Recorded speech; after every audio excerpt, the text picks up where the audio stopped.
अगर आप data analytics सीख रहे हो पांडाज में, तो आपको एक क्वेश्चन नॉर्मली पूछा जाता है कि अगर आपके पास बहुत सारा इंप्लॉय का रिकॉर्ड है तो बताओ उस इंप्लॉय का डिटेल बताओ जिसका सैलरी सबसे ज्यादा है।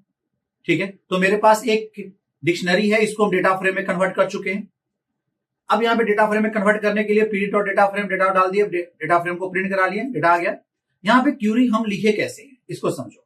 हम यहां पे बुलियन इंडेक्सिंग किए हैं, डीएफ का सैलरी इक्वल टू डीएफ का सैलरी मैक्स।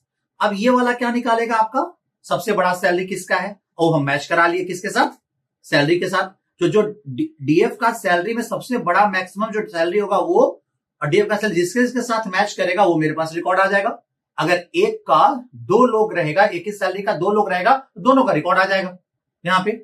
लेकिन आपके पास एक शॉर्टकट रास्ता भी है जहां पे आप इसको ऐसे यूज कर सकते हो। आपके पास डेटा फ्रेम में एक और फंक्शन है that is called the N largest. तो एन लार्जेस्ट फंक्शन को क्या करो, यूज करो N largest function. N largest function को ये बताओ कि भाई कितना रिकॉर्ड चाहिए, तो भाई हमें एक ही रिकॉर्ड चाहिए जिसका सबसे बड़ा सैलरी है। हम यहाँ वन पास कर दिए।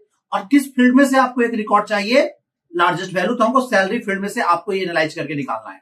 देखो ये दोनों का, इस स्टेटमेंट का आउटपुट और इस स्टेटमेंट का आउटपुट क्या आने वाला है, सेम आने वाला है। चलो यहाँ पे रन करा के देख रहे, यहाँ पे देखो, यहाँ पे देख रहे हो ना। देखो इस केस में भी हमारे पास आउटपुट कितना आया, 107।